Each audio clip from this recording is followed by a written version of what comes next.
Muhterem millettaşlar, prezident ағзалары,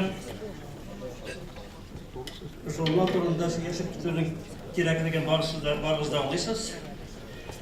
Шындап та түрлі пікірлер болды. Бұл турда әмма мен сөзді башқа ерден. Өз ғұмырымда меңа этнограф olarak 557 татар ауылдашларға туры келді. Шуңа күрә конгресс ішінде, мен енді 15 жыл эшләү дәврендә біріншілерден болып көрдім, төбәк тарихи чыгарылышларда оештырырга кирәк икәнлеген. Минем инициатива башлангычында ул эш тормышка ашырылды. Хәзергә без җыелабыз инде һәм алга таба җыелачакбыз. Оештык. Әмма оешу эшләре бетеп җитмәгән. Безнең әле бөтен татар, гомум татар оешмасы Россия күләмендә теркәлмәде. Һәм бу минемчә бик гадиш булмас дип уйлыйм мин. Кызгайча каршы минем инициатива буенча рәис итеп билгеләнгән Камил Аблязов безнең арада бүген юк. Һәм безнең белән элемтә тотмый. Аны сөйләгән вакытта Фәүзия Байрам каршы чыккан иде. Мин хәзер Фәүзия бәлки дөрес сөйләгән дигән фикергә килә башладым. Аннан без бер тинлек ярдәм дә күрмәдек. Ярдәмгә өмет бар иде. Ярый әле безнең хөрмәтле президентыбыз, аңа бик зур рәхмәтлебез. Акчаны табып бирде журналга. Мин Арыстан Нураевичка рәхмәт әйтәм. Журнал чыгачак. Бераз әле акча кирәк билгеле. Ремонтласын тагы 1,5 миллион истесә яхшы булыр дигән фикердәмен. Монда Данил ага да Мустафин тазарылды әйтер. Билгеле Тарих институтында безнең журналны яратмадылар. Бу бит фәнни журнал түгел. Менә краеведлар алар. Хәтта менә Данил әфәнденең куласында эшләгән бер хат әйтте, анда гәзит мәкаләләр бар. Мин сезгә краеведлар ясап бирә алмыйм. Бар шулай язалар. Беләсезме? Аны Сталин әйтмәде дә, Сталиннан сораганнар, менә язучылар плохие дип. Сталин әйткән, у меня нет других дигән. Менә шуңа күрә журналны без дәрәҗәгә күтәрергә тырышабыз алга таба. Эштәлек мәсьәләсе әһәмиятле. Ләкин бер нәрсәне аңлап китәргә кирәк. Менә мин монда утырган дәүләт эшлекләре өчен аерым әйтәм. Ул бик авыр проблема. Хәзер милли мәдәни сфера мәктәптән бөтенләй кысрыклап чыгарылды дип әйтсәк тә дөрес булыр. Барыгыз да аңлыйсыз. Миллият киткән саен салафиларга йөрмәсе кешегә. Беләсезме шуны? Чөнки салафилык ул милләтсез дин. Милләтсез дин. Безнең Мәскәүдә утырган неразумлы хазарлар шуны аңламыйча. Бу якны кысалар, әтрият нәрсә басып уйламыйлар. Шуңа күрә без Татарстан үзебезнең башлауларга тиешбез. Һәм менә төбәкчеләргә күбрәк ярдәм итәргә кирәк. Шул якны күтәрергә, бит миллилек шунда килеп чыга. Журналда шуны кирәк. Biz теге җирле тарихны, анда булган гөреф-гадәтләрне, андагы мәчетләрнең тарихын, бабаларның ничек яшәгәннәрен, хәтта җирле изгеләрен дә язарга тиешбез нәрсә булганлыгын. Шуннан килеп чыган ул татар исламы. Татарча яшәү. Әмма тагы бер катлаулы мәсьәлә. Мин инде тәнкыйть итәргә яратам, шуңа күрә әйтмешем булмый бәйләрендә. Монда академик институтларның вәкилләре бар. Менә Искәндәр Гәрәҗев утыра, энциклопедия институтында аларда бик яхшы эшлибез. Тарих институтында монда беркем дә юк. Һәм тарих институтының дирекциясе хезмәткәрләргә монда килүне тыйды. Һәм журналда катнашмакта дигәннәр. Бигеле без алардан башка да яши алабыз. Әмма бу институт Бөек Британия карый мәнә. Бу бит Татарстан институты.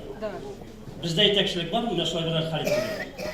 Мин моны әйтмәсәм, безнең алда тора торган бурычларның берсе бөтен татар авылларының тарихын язу. Хәзер ничек язылар? Бу эш хәзердә бара. Тарих институты аерым яза, энциклопедия институты аерым яза, бернинди координация юк.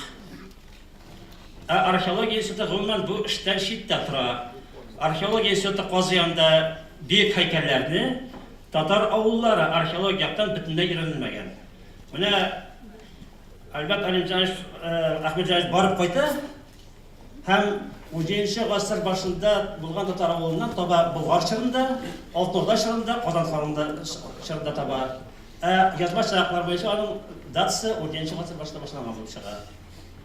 Менә төп проблеманың берсе, әгәр дә без авыллар тарихын күп таңны яза башласак, кем һәм ничек иттереп шушы институтларда координацияны башкарачак? Билгеле, ул безнең дәүләткә кергән тиеш. Безнең дәүләт тарафыннан кабул ителгән шушы эшне эшләү өчен бер программа кирәк, дәүләт программасы булырга тиеш, татар авыллар тарихы буенча. Әмма акча булса да, координация булмаса, эш барып чыкмаячак. Шуңа күрә бу әйберләргә бик зур әһәмият бирә кирәк минемчә. Тагы бер мәсьәлә, менә монда Агатов Мөҗәнч күтәреп чыкты. Бик кирәк минемчә краеведлар өчен ел сайын бара торган конкурс. Иң яхшы төбәк тарихы буенча хезмәткә.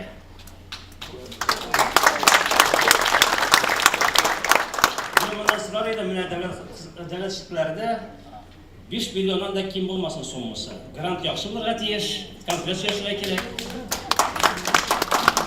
Моның башка яклары да бар. Әгәр дә конкурска уннарча кулъязма керсә, алар информационный база монда кала. Бит барыгыз да беләсез, кулъязмаларны күбесе чыкмыйча ята, китаплар юк әле, күп кешеләр язган. Әгәр язучы кешеләрнең шак тиреши өлкән яшьтәге шәхесләр. Киткән саен кулъязма югалырга мөмкин. Конкурска җибәреп без аларны монда саклыйбыз, һәм туплыйбыз. Ул безнең өчен информацион база була. Шуңа күрә бу конкурсның бер мәгънәсе бар, зур бер мәгънәсе, менә шушы яктында кирәк. Һәм аннан соң тагы бер әйтмәкче булмай. Журнал өстендә эшләгән вакытта мин шуны аңладым. Безнең төбәк тарихы өйрәнүчеләргә триллер юкмы, бары фундаменталь белем дә кирәк. Менә авыл тарихын язучы кешеләр хәзер ешма киләләр әйтәләр. Борынгы чор буенча гомуми карашлар ничек эшләргә аны? Чөнки теге авыл тарихын битендә бер точкадан башларга кирәк. Шунда килеп чыга бу әйберләр өстендә уйлану мәсьәләләр. Менә миңа китерделәр монда мишәрләр, безнең Нижгар якларыннан. Бит беләсезме, ул Нижгар яклары буенча да бик буталчык әйберләр бар. Алар интернеттан торалар. Нижгар бөтенләй татар түгел икән, алар әллә кайдан килгәннәр анда татар катнашлары юк, аерым халык дигән сүзләр дә бар. Менә шушы фикерләрне юкка чыгару өчен академик галимнәр җыелып оештырырга тиешләр Казанда семинарлар. Гомуми тарих буенча. Һәм безнең авыл тарихларында да гомуми мәгълүмат булырга тиеш. Без теге агачтан төшкән маймыллар түгелгән күрсәтү өчен безнең су башы кая икәнлеген аңлатырга кирәк. Моны бөтен краеведлар да белмиләр. Алар белеп булсалар да, бу моның өчен аерым специаль белем кирәк, академик белем. Һәм соңгы бер хәйдәш сүзем журналны чыгару ул безнең уртак эшебез. Шуңа күрә барыгыз да кулыгызга алдыгыз. Анда таләпләр дә куелган техник артында журналның. Мен сезгә бүген әйтә алам инде. Бик күңелле булмаса да, бу журналны 2 кеше эшләп чыкты. Алга таба безнең ул квартал буенча чыгарсы журнал. Шуңа күрә билгеле аның кадәр дә кеше журнал эшләргә тиеш түгел.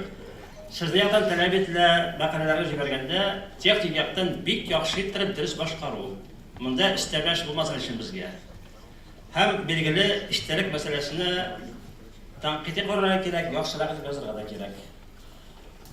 Менә президент аппаратында эшләүчеләр әйттеләр инде, анда бик күп мәкаләләр бар.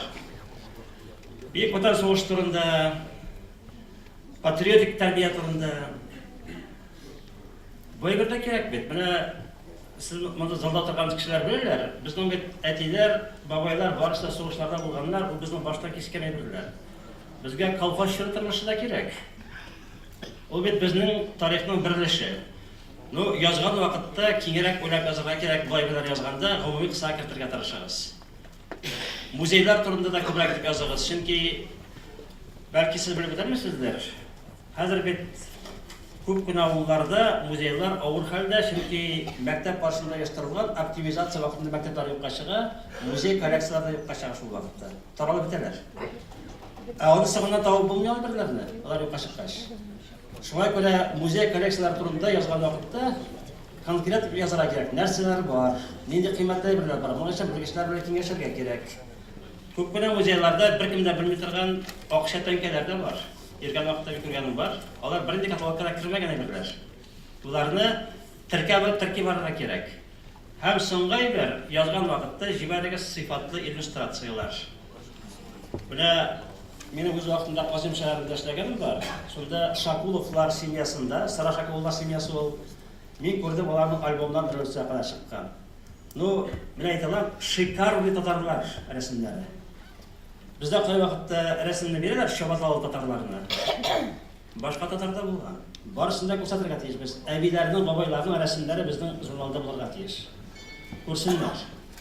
Һәм соңгы сүзем шул. Барыгызга да иҗади уңышлар телим. Күбрәк итеп языгыз. Рәхмәт.